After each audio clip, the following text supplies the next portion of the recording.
All right, so let's talk about the last DNS deployment strategies we'll talk about in this video series.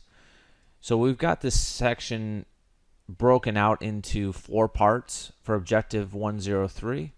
And just a reminder at the blueprint, we haven't seen it in a while, we're talking about the last options for persistence and the LB methods, persistence and health monitoring.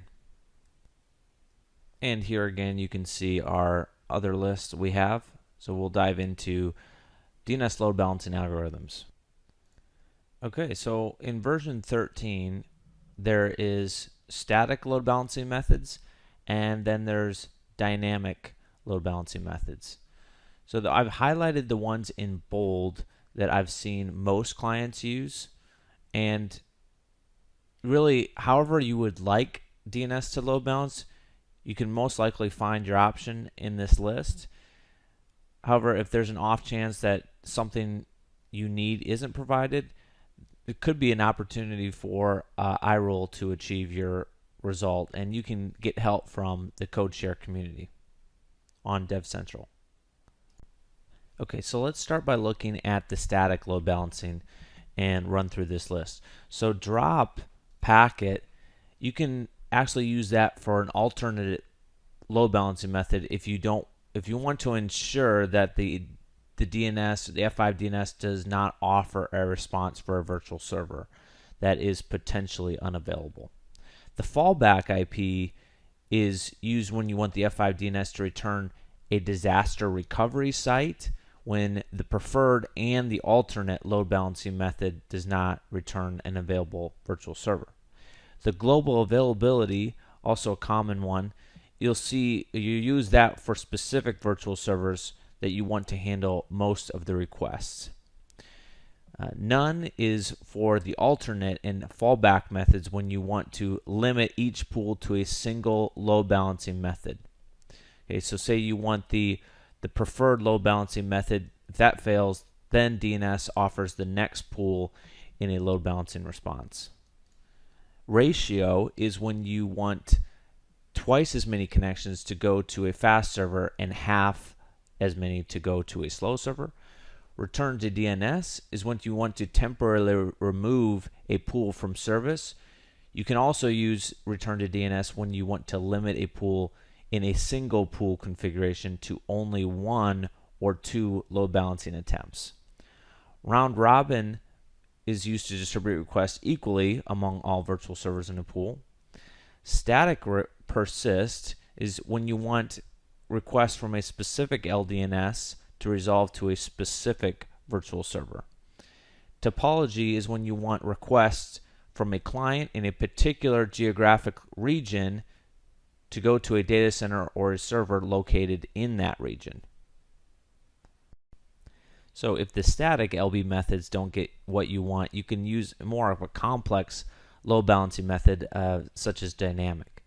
So a completion rate dynamic load balancing method distributes DNS requests to a virtual server that currently maintains the least number of dropped or timed out packets during a transaction between a data center and the client's LDNS.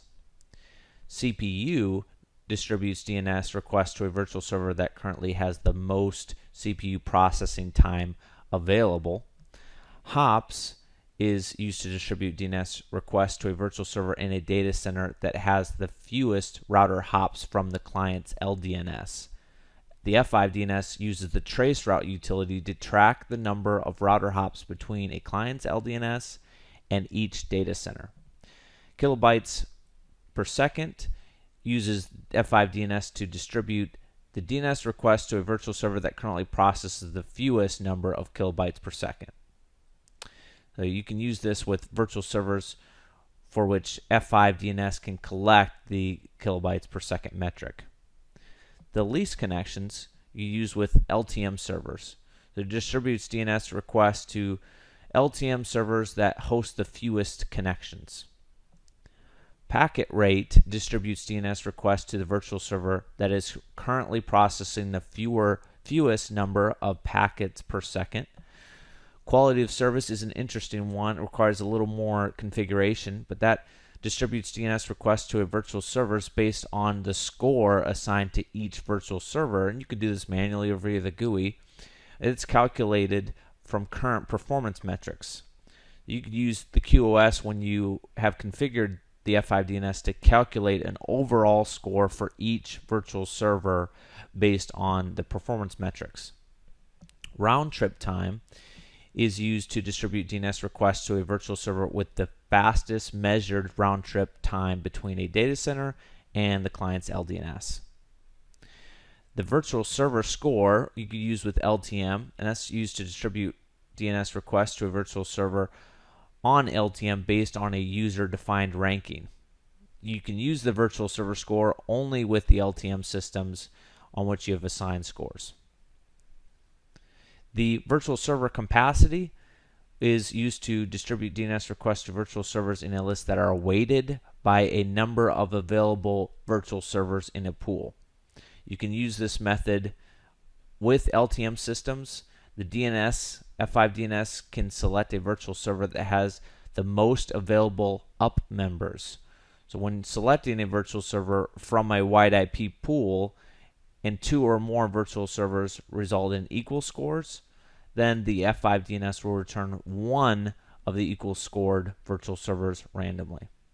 More like a virtual server pool you can use to distribute requests to. Only available up members. And a use case for least connections dynamic load balancing method is maybe you have an active data center and you want to check on the least connections per an LTM. So if you have the same LTM configuration at both data centers using an active, then it can send the request to the LTM that has the least amount of connections. So it's a really good use case for an active data center. Okay, so let's talk about our next big IP DNS feature, big IP DNS persistence. Okay, so you can use big IP persistence when a user visits a website. Multiple DNS name resolution requests are generated as the user moves from page to page, and depending on the load balancing method you configured, the F5 DNS will send each request to a different server, a virtual server, or a data center. But in certain circumstances, you might want to ensure that a user remains on a given set of resources throughout the session. So for example, a user attempting to go through an online banking transaction, they need to remain with the same set of resources to ensure that transaction is completed successfully. So the persistence TTL is really what can be used to make the request persistent. We can use a value from 0 to about 136 years. Now, a DNS resolver would not choose to agree to that TTL, but that is what can be sent on the F5 DNS. And it's likely to use you're likely to use F5 DNS persistence with a wildcard wide IP. So example, we have a wildcard.domain.com. This is anything matching .domain.com for the first DNS query.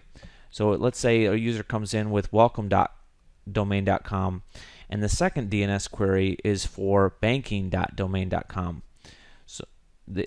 So that ensures that both of those DNS queries will go to a request at the same data center or the same virtual server, same pool, etc.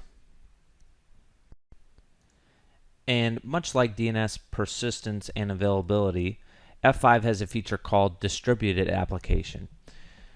Distributed applications are a collection of one or more wide IPs, data centers, and links that serve as a single application to a website visitor. So if you're wondering how to organize your network components into groups that can represent a business environment, you can configure a distributed application to be dependent upon the availability of a data center, server, or link. And this dependency ensures that a user cannot access a distributed application when a portion of that resource is unavailable. So let's say that application needs a certain link to be able to function correctly, or it's not going to function at all. Right? So you can create those dependencies within distributed application to achieve that result. And you can use persistence with the distributed application to ensure that the user who accesses the app uses the same resources within that single session. Okay, so let's take a look at our last Big IP DNS feature, the Big IP DNS health monitoring. So let's look first at some of the best practices we can use for applying monitoring with the F5 DNS platform. We can use gateway ICMP monitors to monitor links to the ISP to verify the availability of that ISP before sending requests to VIPs that are not going to be available. Right? Next, we use the F5 Big IP monitor from the GTM to monitor requests in an efficient way. So the GTM to GTM would be used with the Big IP monitor, and GTM to the LTM servers are used with the Big IP monitor. And that's in the background, that's using iQuery. So iQuery is an efficient way to collect the stats of services that are running on the selected GTM or LTM. And the other thing we want to do is avoid excessive monitoring. So in this case, the GTM could potentially monitor these servers that the LTM is already monitoring.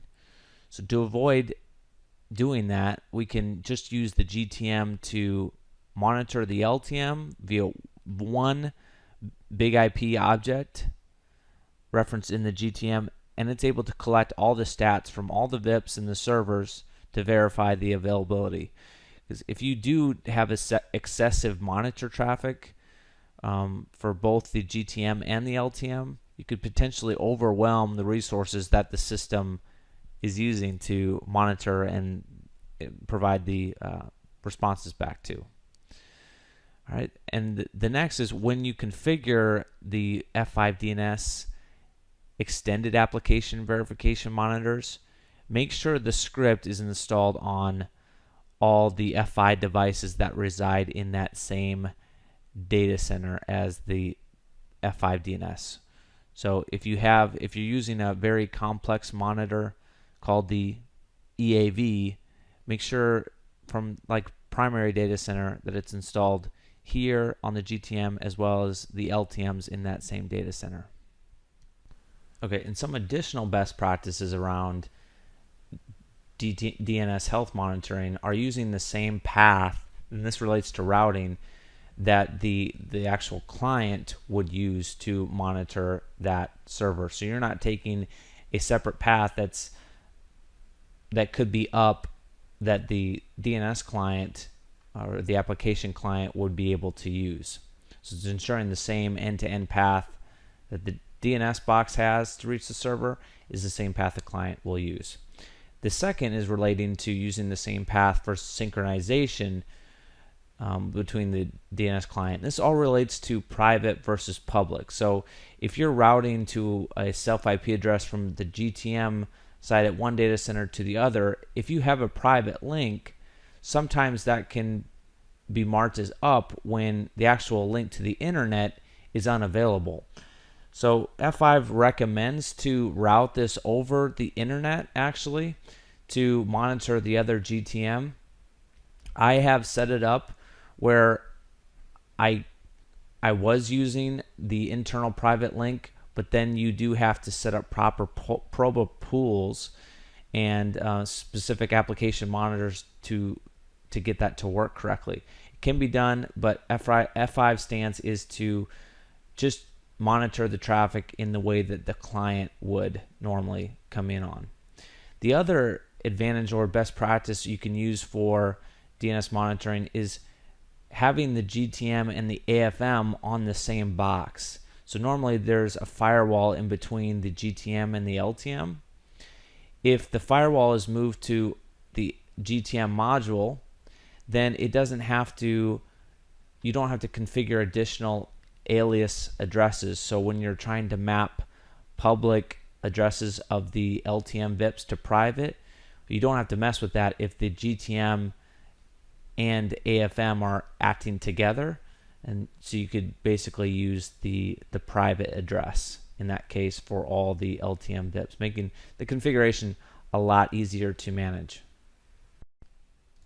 Okay, and the use of priority pools can be valuable when multiple data centers are interconnected between high-speed links. So today in most modern data centers, you may have a really high-speed link between your data centers connecting the site. Well, you can utilize that during a failover situation. So you can have priority pools that allow application traffic to be served by one data center even when no application servers are available to serve that application traffic. The F5 can prefer local application servers, but to proxy traffic to an alternate pool of servers if the local pool becomes unavailable or is overloaded.